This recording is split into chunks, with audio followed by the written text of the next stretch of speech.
안녕하세요. 우리 3장 14절 요절을 같이 한번 읽읍시다. 3장 14절.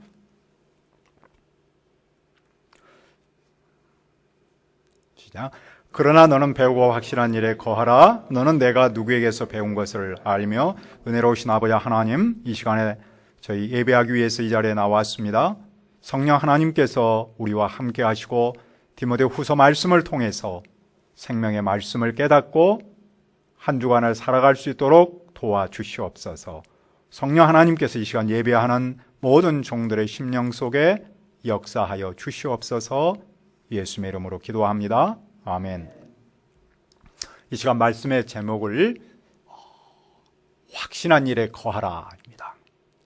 코로나19로 새 일상, 소위 말하는 뉴 노멀이 등장했습니다. 그중 하나가 집에 콕 박혀 있다라는 뜻인 집콕이 있습니다. 하지만 그 집콕으로 층간소음이나 또는 코로나 우울증에 시달리는 사회적 문제가 예상외로 일어나고 있습니다. 그 점에서 볼 때 집에 머문다고 해서 꼭 좋은 것만은 아니겠죠. 우리 성도는 어디에 머물러야 합니까? 첫째, 알라. 1절을 보십시오. 너는 이것을 알라. 말세에 고통하는 때가 이르러. 말세는 예수님께서 오시는 그 직전의 때를 말하는데 여기서는 사도가 사는 그때, 즉 현재를 말합니다. 그때는 고통받는 때입니다. 그것은 일상의 사람이 고통을 받는다기보다는 교회가 고통하는 그 시기를 말합니다. 영적 지도자인 디모데는 그 사실을 알아야 합니다. 알아야지만 그것을 준비하고 대안을 제시하고 또한 이길 수 있기 때문입니다. 그러면 그때가 왜 고통하는 때입니까? 2절입니다. 사람들이 자기를 사랑하며 돈을 사랑하며 자랑하며 교만하며 비방하며 부모를 거역하며 감사하지 아니하며 거룩하지 아니하며. 어려운 시기가 닥치는 것은 사람들이 자기를 사랑하기 때문입니다. 자기를 사랑한다는 말은 돈을 사랑한다는 말과 같습니다. 돈은 사람에게 있어서 대단히 중요하고 필요한 것이죠. 교회조차도 돈은 참으로 중요하고 필요합니다. 그런데 사람이 돈을 사랑하면 문제가 생깁니다. 왜냐하면 사람은 돈보다 하나님을 사랑해야 하는 존재이기 때문입니다. 사람은 돈보다 사람을 사랑해야 하는 존재이기 때문입니다. 그런데 그런 우선순위를 무시하고 하나님보다 돈을 더 사랑하거나 사람보다 돈을 더 사랑하면 뜻밖의 일이 일어납니다. 어떤 문제가 생깁니까? 사람으로서 품격을 잃어버립니다. 자기를 뽐내며 교만하며 하나님을 모독합니다. 부모에게 순종하지 아니하며 감사할 줄 모르며 부모에 대한 존경심이 없습니다. 그들은 무정하고 온통함을 풀지 않습니다. 다른 사람에 대해서 뒤에서 나쁜 말을 하고 절제가 없고 난폭하며 선을 좋아하지 않습니다. 그뿐만 아니라 배신하며 조급하며 자만하며 쾌락 사랑하기를 하나님보다 더 사랑합니다. 결국 사람이 하나님보다 자기를 더 사랑하고 하나님보다 쾌락을 더 사랑하는 그것이 고통의 뿌리입니다. 그런데 세상은 그런 사실을 모르고 여전히 자기를 사랑합니다. 하지만 영적 지도자는 그 고통의 뿌리를 알아야 합니다. 그러면 그들의 신앙의 모습은 어떠합니까? 5절을 보십시오.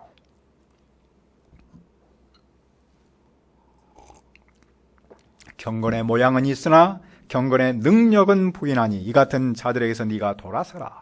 경건은 신앙심, 하나님을 두려워하는 마음입니다. 모양이란 겉모습 형식이고 능력은 역량 내용을 말하겠죠.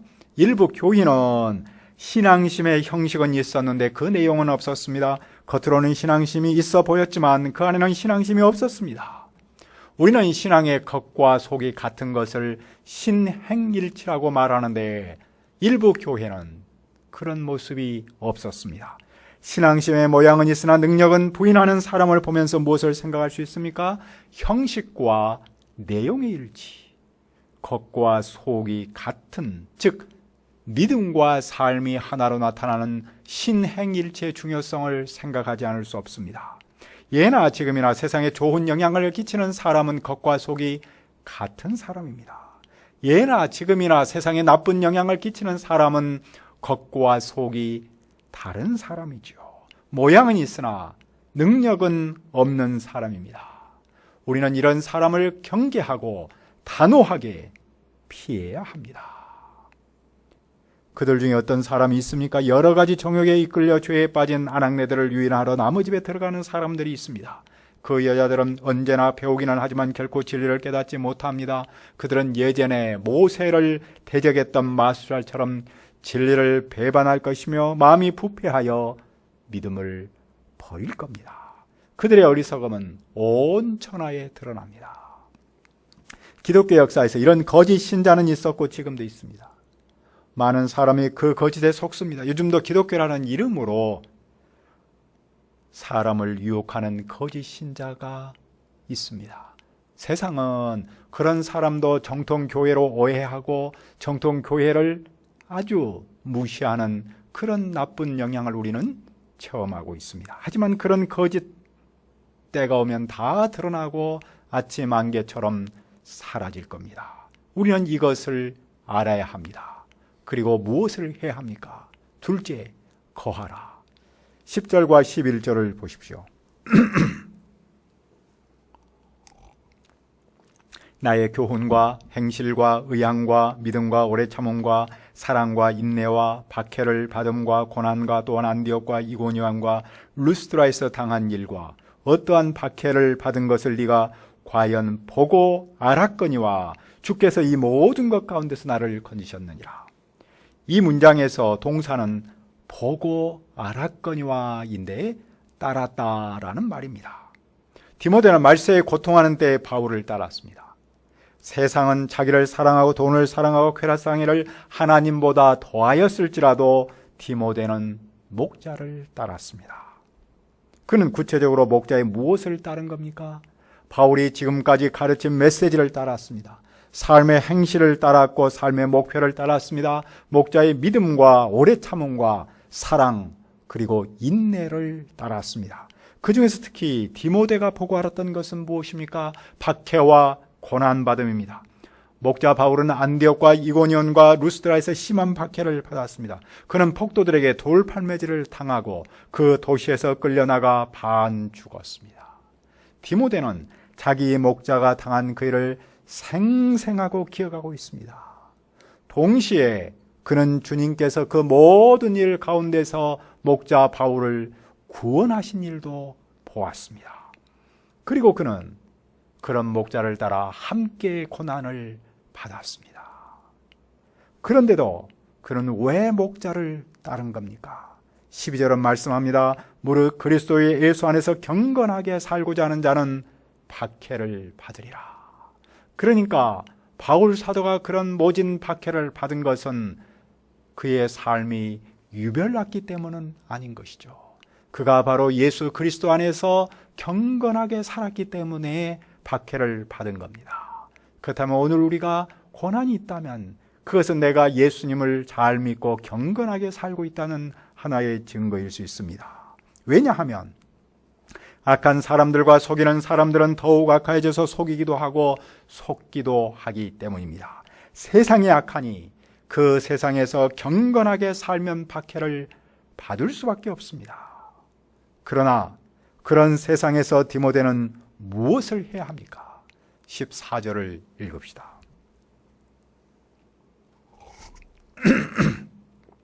시작. 그러나 너는 배우고 확신한 일에 거하라. 너는 내가 누구에게서 배운 것을 알며 세상은 더 깊은 악의 세계를 향해 달려갈지라도 목자 바울은 디모데가 세상의 약삭빠름에 유혹받지 않기를 바랍니다. 세상이 어떻게 돌아가든지 디모데는 달라야 합니다. 비록 디모데는 손해 나는 것 같고 아픔이 있고 고난이 있을지라도 배우고 확신한 일에 거해야 합니다. 계속해서 머물러야 합니다. 그는 어떻게 그것에 머물 수 있습니까? 그는 그것을 누구에게 배운지를 알기 때문입니다. 가르침의 내용도 중요하지만 가르쳐준 사람도 중요합니다. 그가 배운 것을 확신하고 그것에 머물 수 있는 것은 그것을 가르쳐준 그분을 확신하기 때문입니다. 가르치는 사람을 확신할 때 그분의 가르침도 확신할 수 있습니다. 반대로 가르쳐준 사람을 믿지 못하면 가르쳐준 그 내용도 믿을 수 없지 않겠습니까? 디모데에게 가르친 사람은 누구입니까? 외할머니, 어머니가 아니겠습니까? 그가 어렸을 때 외할머니와 어머니는 그에게 성경을 가르쳤습니다. 그 후에 목자인 바울이 또한 그를 가르쳤습니다.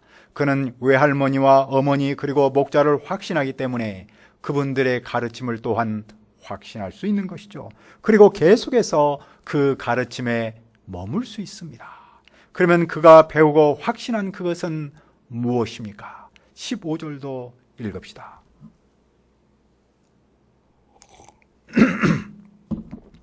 시작. 또 어려서부터 성경을 알았나니 성경은 능히 너로 하여금 그리스도 예수 안에는 믿음으로 말미암아 구원에 이르는 지혜가 있게 하느니라. 그가 어려서부터 배운 것은 성경입니다. 그는 어려서부터 성경을 알았습니다. 그가 어려서부터 배운 성경은 어떤 책입니까? 첫째로 성경은 구원에 이르는 지혜가 있습니다.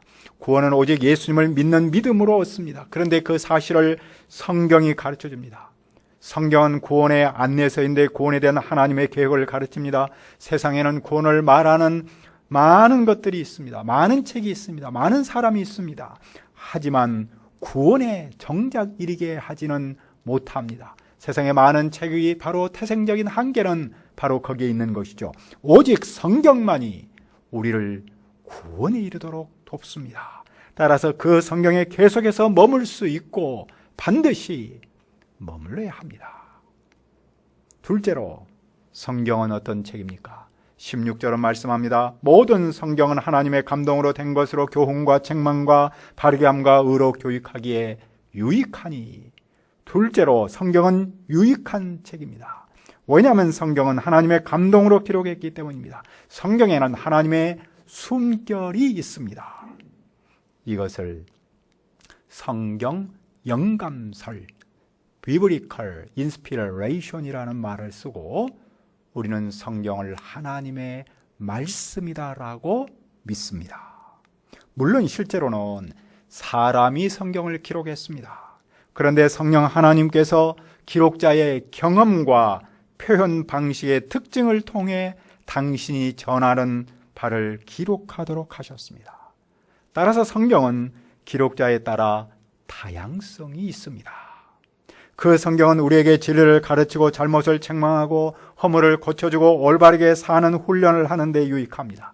성경은 경건의 모양과 능력이 함께 있도록 하는 데 유익한 책입니다. 그뿐만 아니라 성경은 하나님의 사람을 온전하게 만들어서 모든 선한 일을 하도록 완전한 자격을 갖추게 합니다. 그러므로 디모데는 그 성경 속에 계속해서 머물러야 합니다. 우리는 지난주 개혁주의에 관해 말했는데 개혁자들이 가장 강하게 외쳤던 구원은 오직 성경으로, 라틴 말로는 솔라 스크립투라, 솔라가 오직이라는 말입니다. 당시 루터는 성경이 없는 교황보다 성경으로 무장한 평범한 성도가 훨씬 더 강하다라고 주장했습니다.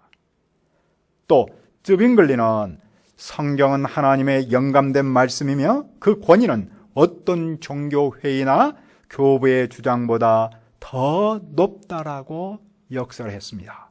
그는 성경은 하나님의 말씀이며 오류의 어둠 속에서 빛을 주신다라고 믿었습니다.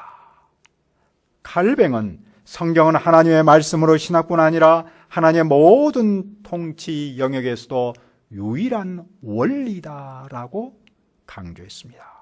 그는 또 하나님의 말씀은 하나님의 자녀들을 가르치는 학교이다.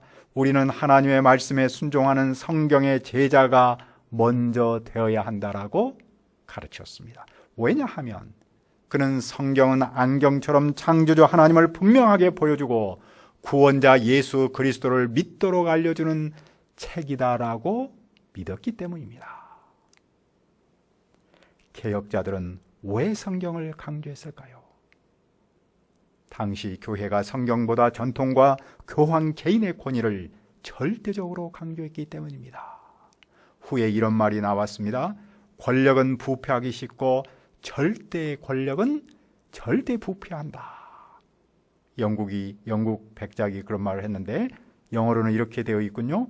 Power tends to corrupt and absolute power corrupt absolutely. 전통을 성경의 가르침보다도 더 절대적으로 앞세웠던 교회는 당시 절대적 위기에 처했습니다. 그래서 개혁자들은 오직 성경으로를 외쳤고 성경으로 돌아가서 성경에 머물고자 했습니다. 개혁교회는 이렇게 탄생했고 오늘에 이르렀습니다. 그러므로 우리는 무엇을 해야 합니까? 우리는 그 어떤 교회보다도 성경을 강조합니다. 그리고 성경을 꾸준하게 배웁니다. 우리는 성경을 배워 믿음과 삶의 자양분으로 삼고 있습니다. 그리고 우리는 그 성경을 확신합니다. 하지만 세상을 보면 무섭고도 놀랍도록 변하고 있습니다. 세상은 우리에게 뭔가 새 일을 하도록 유혹합니다. 새 일을 해야지만 뭔가 새로운 일이 일어날 것처럼 보입니다.